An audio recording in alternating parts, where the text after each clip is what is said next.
लाड़काणो मां ॾिसूं था त शाहिद जी ही रिपोर्ट।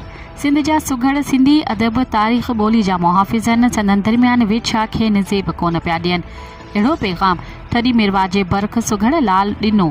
शर खणी लाड़काणे में नामियारे सुघड़ ॾाढो ॾितल अबड़ो ऐं माशूक अली शेख जी औताक ते पहुतो, जिते सुघड़नि जे सरताज उस्ताद मोहम्मद मलुक अब्बासी जे पगदार फर्ज़ंद ऐं सिंध सुघड़ संगत भलाई तंज़ीम जे सदर मुमताज़ अली अब्बासी बरख सुघड़ अब्दुल रहमान महस जे पगदार पुट ऐं सुघड़ तंज़ीम जे चेयरमैन खलीलुर रहमान महस दरमियान केतिरनि सालनि खां हलंदड़ विछोटियूं ख़त्म कराई वयूं। खेनि भाकुर पराए खेनि खीर खंड कयो वियो, जंहिं सबबि सॼे सिंध जे सुघड़नि में ख़ुशीअ जी लहर छाइंजी वई। इन मौक़े ते सॼी सिंध मां आयल दात धणी सुघड़नि मोहम्मद साले अब्बासी, उर्स बुलेदी, हबीबुल्ला अब्बासी, इनायत अली, अली गुल गाडेही, आबिद अली रिड, रोशन कोरी, अली गुल भट्टी, हसन माची, गुलाम रसूल मुंगरियो मेहराणी, हाकिम अली कोरी, पन्हा जुड़ेजो, अल्ताफ़ जहरानी समेत सिंध जे समें दात धणी मौजूद हुआ, जिन ख़ुशीअ जो इज़हार कयो।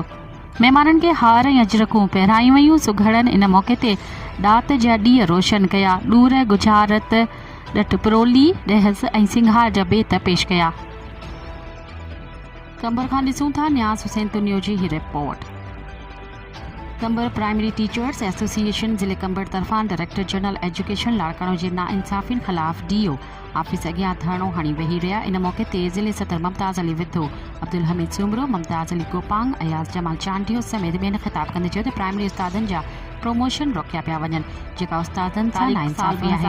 उन्हनि इल्ज़ाम हणंदे चयो त 4 खां 5 लख रुपया पैसा वठी प्रमोशन कया पिया वञनि। मोहम्मद अली चांडियो फर्नीचर जी मदद आयल स्कूल पैसनि